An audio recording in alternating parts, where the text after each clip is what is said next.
Halo semua, terima kasih sudah mengklik video ini. Jangan lupa subscribe agar channel ini dapat berkembang. Jangan lupa siapkan kopimu dan cemilanmu. Selamat mendengarkan. Bab 181.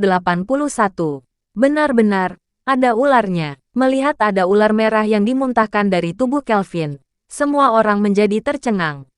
Ekspresi mereka terlihat tidak percaya dengan hal itu. Mereka tidak menyangka seorang tuan muda keluarga Anggara yang memiliki masa depan cerah dan begitu berkuasa malah menggunakan cara kotor seperti ini untuk mendapatkan cinta. Kelvin, aku benar-benar nggak menyangka kamu orang seperti ini. Valen merasa terkejut dan marah. Dia selalu mempercayai Kelvin, tetapi pada akhirnya malah tertipu. Bahkan hampir saja menjadi komplotan pelaku kejahatan. Wajah Kelvin menjadi pucat dan tidak bisa berkata apa-apa. Kenyataannya sudah ada di depan mata. Tidak ada artinya lagi dia terus berdalih. Untung saja Luther jeli sehingga dia bisa melihat niat jahatmu. Kalau tidak, Luvita sudah menjadi korban kejahatanmu, kata Belinda dengan pandangan merendahkan. Belinda sangat benci dengan pria licik dan tidak bermoral seperti Kelvin. Sudah tidak mampu mengejar malah suka menggunakan trik rendahan seperti ini. Benar-benar menyebalkan. Levita tidak mengatakan apapun. Dia hanya menatap Kelvin dengan pandangan jijik dan waspada. Seakan-akan terdorong emosi, Kelvin tiba-tiba berteriak, "Benar, aku yang menggunakan sihir ular asmara ini. Jadi kenapa? Aku melakukan ini juga karena suka dengan Luvita. Di seluruh provinsi selatan ini, hanya aku yang cocok dengan Luvita. Paman Richard juga selalu menganggapku sebagai menantu yang sempurna. Aku melakukan semua ini karena berharap pernikahan kedua keluarga ini segera terwujudkan. Apa perbuatanku ini salah? Pria munafik, sudah melakukan perbuatan licik seperti ini masih berani mencari pembenaran. Benar-benar menjijikkan, kata Belinda sambil meludah ke lantai. Kamu tidak tahu apapun. Cintaku kepada Luvita benar-benar tulus. Tidak ada orang yang bisa menandinginya, teriak Kelvin. Luther tiba-tiba tertawa. Cinta yang tulus. Kalau benar-benar tulus, kenapa kamu harus menculik Nona Luvita? Bocah, jangan bicara sembarangan, kata Kelvin dengan ekspresi marah. Nona Luvita diserang 2 kali dan waktunya sangat tepat. Ini berarti ada orang yang diam-diam memberikan informasi. Sihir ular asmara yang kamu gunakan dan sihir laba-laba di tubuh 4 penjabat besar berasal dari orang yang sama. Jadi, aku yakin kamu memiliki hubungan yang erat dengan 4 penjahat besar, kata Luther dengan tenang. Omong kosong, kalau bukan karena takut ketahuan, kenapa kamu membunuh orang itu untuk membungkamnya? Tanya Luther kembali. Aku mengkhawatirkan keselamatan Luvita. Jadi aku melampiaskan amarahku, kata Kelvin dengan tegang. Benarkah ini ada yang masih hidup? Bagaimana kalau kita bangunkan orang ini dan menginterogasinya? Kata Luther sambil mengangkat tubuh pria berpakaian hitam yang terluka dan pingsan itu. Sebelumnya, Hanif telah dibunuh oleh Kelvin karena takut ketahuan. Untungnya ada Harvey yang masih hidup. Pada saat itu, Valen tiba-tiba berteriak, "Sudah cukup. Masalah hari ini berakhir sampai di sini saja." "Kenapa? Bukankah tadi kamu meminta penjelasanku? Kenapa sekarang tidak perlu lagi?" kata Luther sambil tersenyum. Valen berkata dengan muram, "Luther, sudah cukup kalau sampai terjadi pertikaian. Tidak ada seorang pun yang diuntungkan. Lagi pula, ini masalah di antara keluarga kami bertiga. Kami sendiri bisa menentukan apa yang harus dilakukan. Tidak perlu ikut campur orang luar sepertimu." Keluarga Morgana, Oscario, dan Anggara memiliki hubungan yang erat. Ketiga keluarga ini telah terikat dengan ikatan pernikahan, memiliki hubungan yang dekat, dan kepentingan yang saling terkait. Bisa dibilang, mereka berbagi kehormatan dan kerugian bersama. Jika skandal hari ini tersebar, dampaknya bukan hanya akan merugikan reputasi keluarga Anggara, keluarga Morgana dan Oscario juga akan terkena imbasnya. Jadi, meskipun Luvita harus menderita, mereka juga tidak boleh terus mengorek masalah ini lebih dalam lagi. Hei, orang ini sudah berbuat sejahat itu. Kamu malah masih mau membantunya. Apa kamu benar-benar memihak pada Luvita? Kata Belinda kesal. Tutup mulutmu. Tidak perlu ikut campur urusan kami, kata Valen dengan ekspresi yang terlihat tidak ramah. Kamu Belinda baru saja ingin memarahi Valen, tetapi Luther mengulurkan tangan dan menahannya. Sudahlah, dia benar, ini masalah mereka sendiri.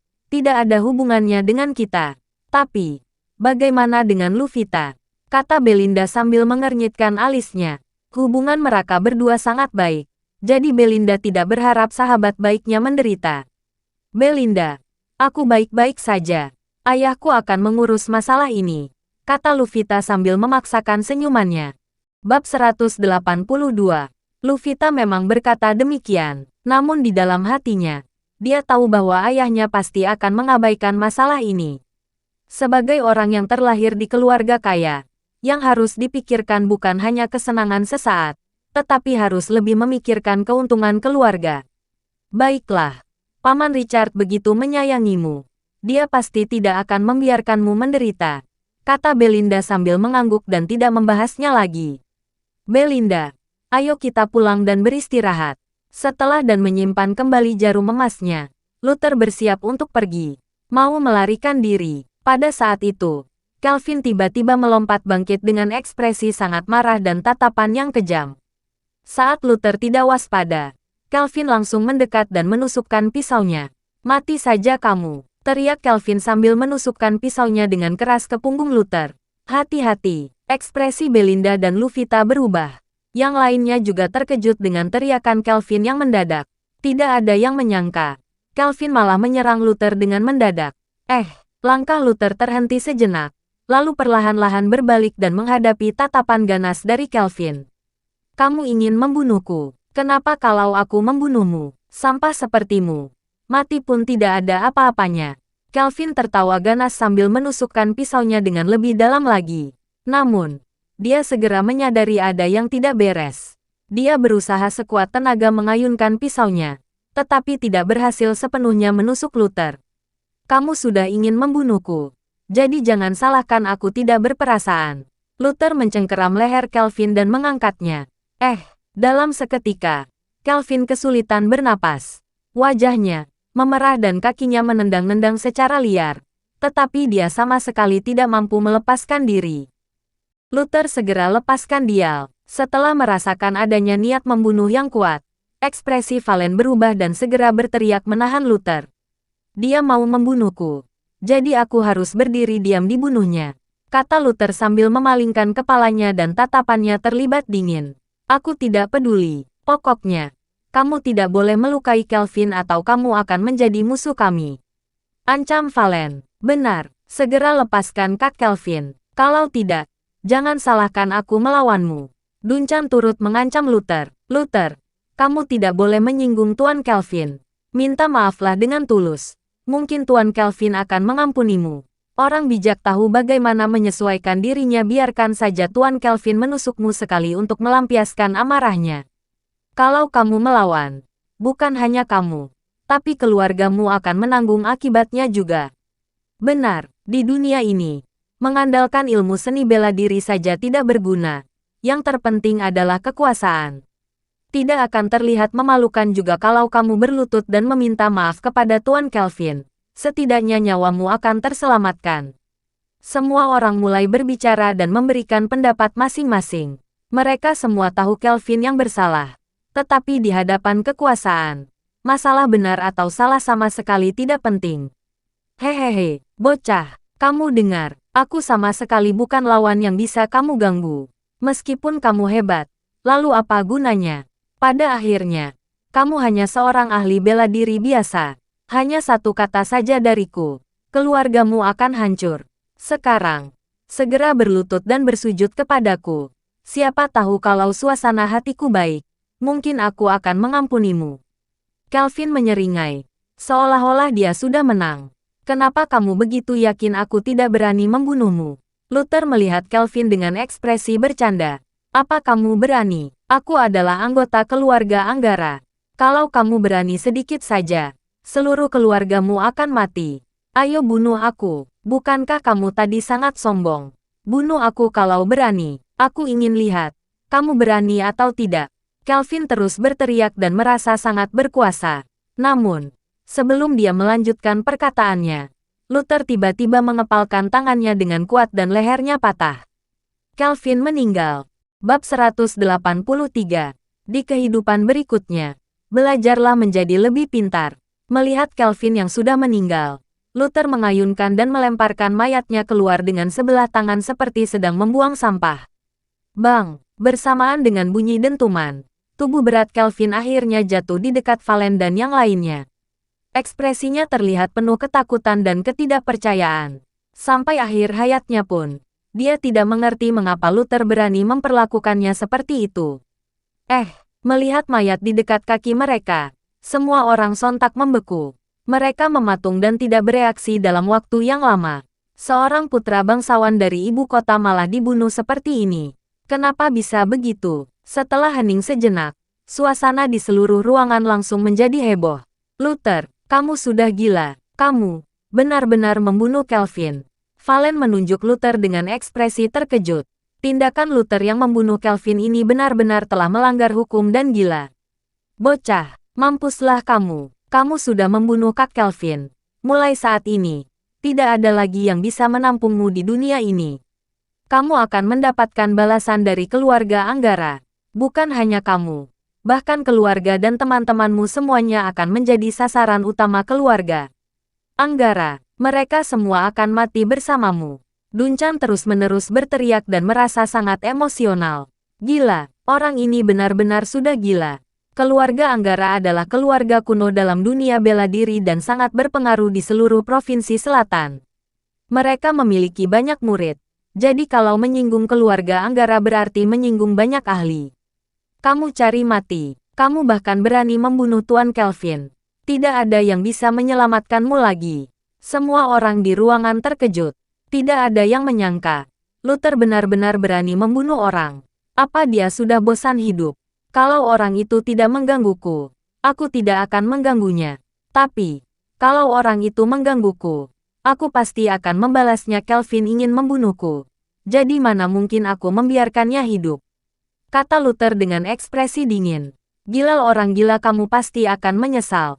Valen merasa terkejut dan marah. Pandangannya tampak tak percaya. Aku tidak pernah menyesali tindakanku. Kalau keluarga Anggara tidak puas denganku, boleh datang mencariku kapanpun. Setelah mengatakan itu dengan tenang, Luther langsung berbalik dan pergi. Melihat Luther yang pergi, Belinda buru-buru mengikutinya. Hei, tunggu aku, kakak ipar. Kamu memang keren malam ini. Tapi Kelvin bukan orang sembarangan. Membunuhnya bisa menimbulkan masalah besar. Tapi jangan khawatir, keluarga Kaonata pasti akan membantumu menyelesaikan masalah ini. Tidak perlu repot-repot. Kalau aku berani membunuhnya, berarti aku tidak takut dengan balasan dari keluarga Anggara. Kalau harus berhadapan secara langsung, masih belum pasti siapa yang akan menang, kata Luther dengan ekspresi yang tetap tenang. Apa kamu serius? Jangan memaksakan dirimu, kata Belinda dengan curiga. Meskipun pengaruh keluarga Anggara sedikit lebih rendah daripada keluarga Kaonata, mereka juga merupakan salah satu keluarga bangsawan di Ibu Rota. Keahlian bela diri Luther memang luar biasa. Tetapi menghadapi keluarga bangsawan yang sudah ada selama ratusan tahun ini, tidak akan cukup hanya dengan kekuatannya seorang diri. Kamu cepat, segera beritahu keluarga Anggara. Orang gila itu berani membunuh keluarga Anggara. Dia harus menanggung akibatnya. Di dalam aula di Villa Gegana, Richard sedang duduk bersama seorang pria parubaya sambil minum teh. Jovan, mengenai masalah buah mistis merah, aku hanya bisa meminta maaf. Saat ini, harta berharga itu tidak ada di tanganku, jadi aku tidak bisa memberikannya kepadamu. Oh, apa yang terjadi? Ekspresi Jovan terlihat bingung. Buah mistis merah bisa membantu Jovan mencapai terobosan dalam tingkat kultivasinya. Jadi, begitu menerima kabar, Jovan bergegas datang. 2 hari yang lalu, ada seorang pemuda bernama Luther yang berhasil menyembuhkan penyakit Luvita. Buah mistis merah itu adalah hadiahnya. Jelas Richard, hanya seorang pemuda biasa. Apa haknya mengambil harta berharga seperti itu? Jovan menyipitkan mata dan ekspresinya terlihat tidak ramah. Menurutku juga begitu, meskipun aku yang memberikan barangnya. Aku tidak akan menghalangimu untuk merebutnya kembali, kata Richard dengan ambigu. Jovan menyeringai. Terima kasih, Kak Richard. Kalau Anda tidak nyaman untuk turun tangan, biar aku saja yang mengurusnya. Baguslah kalau begitu, tapi jangan melibatkan keluarga Morgana. Aku tidak ingin ada yang bergosip, kata Richard. Tidak masalah, ini bukan pertama kalinya aku melakukan hal seperti membunuh dan mencuri barang. Aku bisa jamin tidak akan ada yang tahu, kata Jovan dengan tatapan yang tajam. Mana mungkin orang biasa seperti Luther layak menerima harta berharga seperti itu. Dia pantas mati, Tuan. Gawat, saat keduanya sedang berbicara, salah seorang pengawal keluarga Anggara tiba-tiba masuk dengan ekspresi panik. Saking paniknya, dia sampai kehilangan keseimbangan dan terjatuh. Jovan mengernyitkan alisnya karena melihat tindakan pengawalnya itu. Dasar tak berguna, kenapa sepanik itu? Aku. Pengawal itu menjadi ragu-ragu. Cepat katakan, apa yang telah terjadi? Tuan, terjadi masalah besar. Tuan Kelvin, dibunuh orang. Pengawal itu menepuk dadanya, lalu langsung berlutut di lantai dan menangis. Apa? Jovan langsung berdiri dengan ekspresi terkejut. Apa kamu bilang? Anakku baik-baik saja tadi. Kenapa tiba-tiba dia bisa meninggal? Ini sungguhan. Tuan Kelvin meninggal karena lehernya dipatahkan orang dan sekarang mayatnya ada di luar. Kata pengawal itu dengan muka sedih. Tidak mungkin, mustahil. Jovan menggeleng dengan kuat. Dia sama sekali tidak percaya hal itu akan terjadi. Namun, saat mayat Kelvin diangkat masuk, dia langsung terpaku dan wajahnya menjadi pucat. Siapa? Siapa pelakunya? Setelah menyadari situasinya, mata Jovan langsung memerah dan menjadi histeris. Seorang pemuda bernama Luther, jawab pengawalnya. Mata Jovan membelalak dan menggertakkan giginya. Luther berengsek, berani-beraninya kamu membunuh putraku. Akan kucincang abis kamu. Sampaikan perintahku. Kerahkan semua pengawal dan cari di seluruh kota. Aku harus menemukan anak itu. Bab 184. Setelah mengantarkan Belinda ke rumah sakit, Luther kembali ke klinik damai. Namun, begitu membuka pintunya, keadaan di dalam membuat Luther mengernyitkan alis. Situasi di dalam klinik terlihat seperti ada orang yang menghancurkannya dan sangat kacau. Kotak obat berserakan di lantai dan Ariana berlarian di dalam ruangan dengan ekspresi panik dan berkeringat. Obat, di mana obatnya? Ariana mencari-cari sambil memegang resep obat di tangannya. Pada akhirnya, dia melihat kotak obat di atas lemari. Dia terpaksa menginjak bangku untuk mengambilnya karena kotaknya diletakkan di tempat yang terlalu tinggi. Apa yang sedang kamu lakukan? Luther tiba-tiba berbicara. Ariana yang tidak waspada, terkejut hingga terjatuh dari melihat kepala Ariana hampir menyentuh lantai. Luther langsung memeluknya. Tangan Luther merasakan kelembutan Ariana dan aroma wangi di hidungnya. Luther tidak ragu-ragu. Setelah memapa Ariana berdiri, dia segera melepaskan pegangannya. Kamu sudah pulang. Penabuk tua itu perlahan-lahan membuka matanya dan berkata dengan tanpa ekspresi, penyakit lama kambuh lagi. Tapi tadi Ariana sudah memberiku obat. Sekarang tidak ada masalah besar lagi. Apa yang sebenarnya telah terjadi? Kata Luther sambil mengernyitkan alisnya. Demi memperpanjang usianya, Luther sengaja meletakkan beberapa segel di tubuh pemabuk tua. Namun, sekarang segel itu sudah mulai lepas. Hal ini membuktikan bahwa pemabuk tua itu terpaksa menggunakan energi sejatinya. Barusan, ada beberapa penjahat yang datang ke klinik bilang ingin menangkapmu. Mereka juga meminta buah mistis merah. Aku tentu saja tidak memberikannya. Hanya dengan beberapa pukulan saja aku berhasil mengusir mereka. Tak kusangka begitu aku beraksi, energi sejati langsung berbalik melawanku dan luka lamaku jadi kambuh lagi. Aku benar-benar kesal. Si pemabuk tua terus mengomel karena merasa tidak puas. Jika hal ini terjadi 10 tahun lalu, dia bisa dengan mudah mengatasi penjahat kecil seperti itu. Sekarang, dia memang sudah tua. Oh ya, sebelum orang-orang itu kabur, mereka meninggalkan sebuah kertas untukmu. Coba kamu lihat sendiri. Si pemabuk tua mengeluarkan sebuah kertas yang terkena bercak darah. Oh, begitu membukanya, Luther melihat beberapa kalimat yang tertulis di dalamnya. Pukul 10 malam. Bertemu di Akademi Bela Diri Keluarga Anggara. Ingat bahwa buah mistis merah. Kalau tidak datang, aku akan bunuh seluruh keluargamu. Setelah membacanya, Luther meremas kertas dengan satu tangan dan langsung membuatnya hancur berkeping-keping. Tak usah diragukan lagi. Semua ini pasti ulah keluarga Anggara. Awalnya, Luther tidak berniat untuk melakukan aksi besar. Namun, bukan salah Luther juga jika mereka sendiri yang tidak menghargai nyawa mereka. Untung saja Ariana datang tepat waktu. Kalau tidak, nyawaku akan dalam bahaya. Bisik pemabuk tua itu. Penjahat-penjahat itu memang tidak bisa melukai pemabuk tua. Namun, luka dalamnya bereaksi dengan hebat. Jika Ariana tidak datang tepat waktu dan memberinya obat, nyawanya akan dalam bahaya.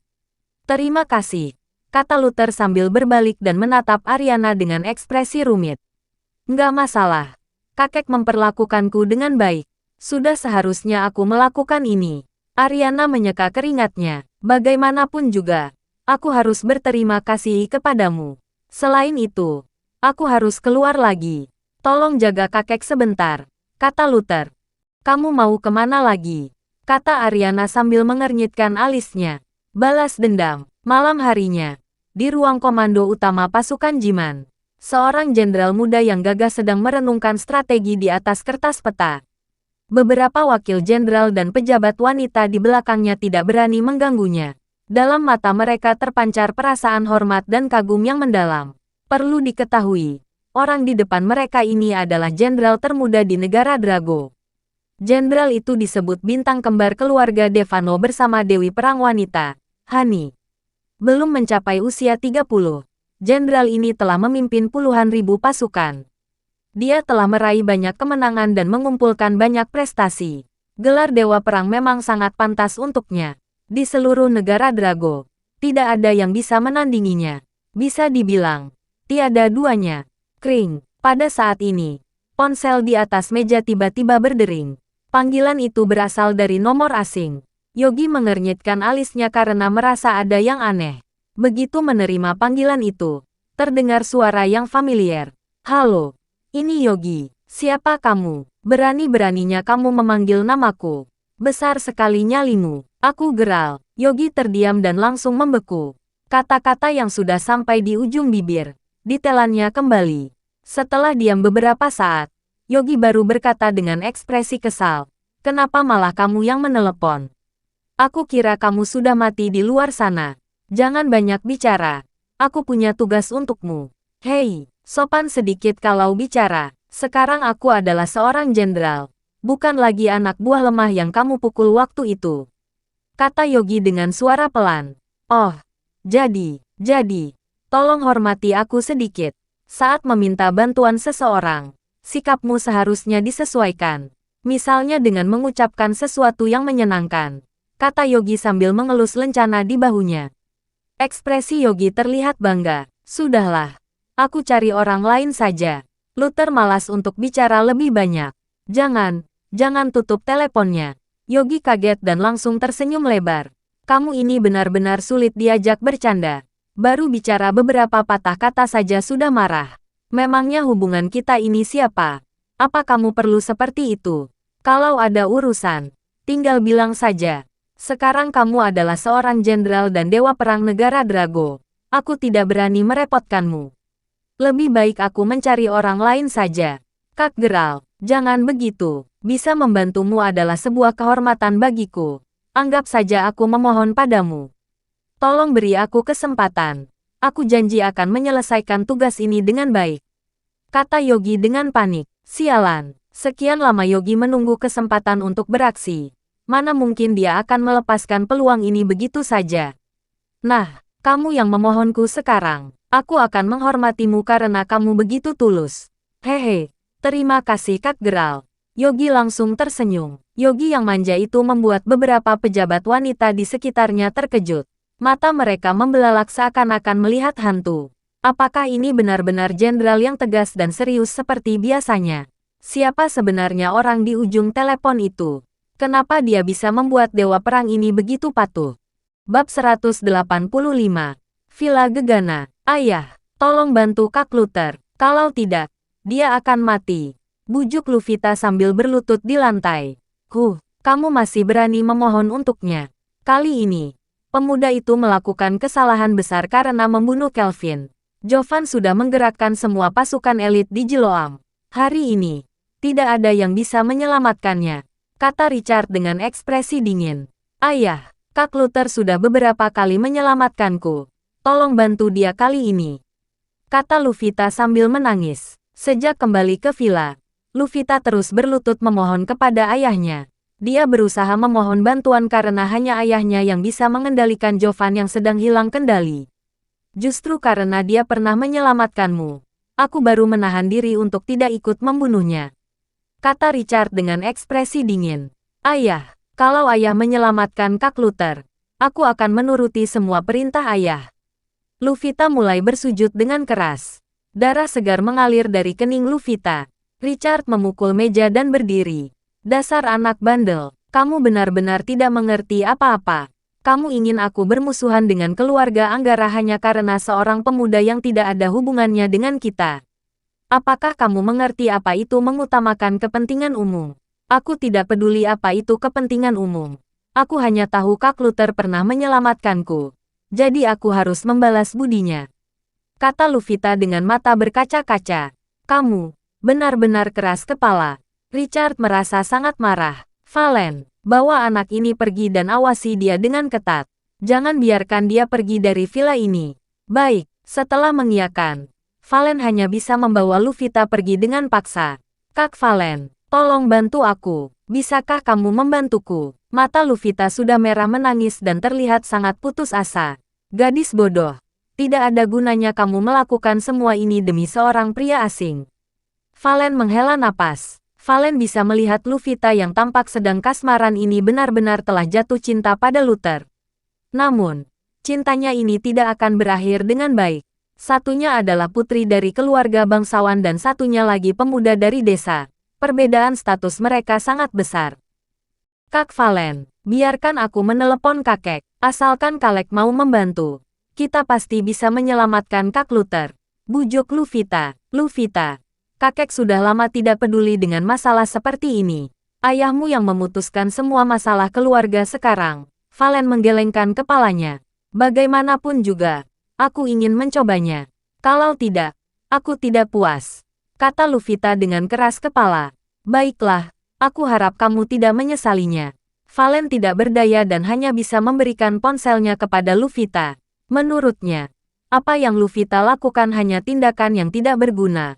Kakek Luvita, Jenderal Dennis adalah seorang tokoh penting dalam sejarah pendirian negara. Seorang tokoh yang berkuasa di antara jutaan orang. Sejak 10 tahun lalu, Dennis telah mengisolasi diri dan menyerahkan seluruh otoritas keluarga kepada Richard. Kecuali ada situasi krisis yang mengancam kelangsungan hidup keluarga. Kalau tidak, Dennis tidak akan pernah turun tangan. Jadi, dia tentu saja tidak akan melibatkan diri dalam hal-hal kecil seperti ini. Pukul 10 malam, di Akademi Seni Bela Diri Keluarga Anggara di Jeloam. Jovan yang marah besar, sedang berdiri di atas panggung dengan ekspresi muram dan sangat menakutkan. Di belakangnya, ada sekelompok pasukan elit dari keluarga Anggara. Jika dilihat dari jumlahnya, mereka berjumlah ratusan orang. Di antara kerumunan itu, ada Duncan dan sekelompok orang yang sedang diam-diam berdiskusi. Tuan Duncan, menurutmu, apa Luther berani datang ke sini malam ini? Tanya seorang gadis berpakaian. Yang jelas, malam ini dia pasti datang. Perbedaannya hanya apakah dia akan sendirian atau bersama seluruh keluarganya, kata Duncan sambil tersenyum sinis. Keluarga Anggara adalah keluarga terkemuka dalam seni bela diri dan merupakan salah satu keluarga bangsawan di ibu kota. Bagaimana mungkin seorang pemuda dari desa bisa melawan mereka? Berani menyinggung keluarga Anggara. Dia memang pantas mati. Berlaga hebat sebentar hanya bisa memberikan kepuasan sesaat, akhirnya mendatangkan kematian. Beberapa orang dalam kerumunan itu menggelengkan kepala. Mereka terlihat seperti datang untuk menonton pertunjukan. Sepertinya ada yang datang. Pada saat itu, ada seseorang yang tiba-tiba berteriak. Semua orang langsung mendongak untuk dan melihat memang ada seseorang yang perlahan-lahan mendekat.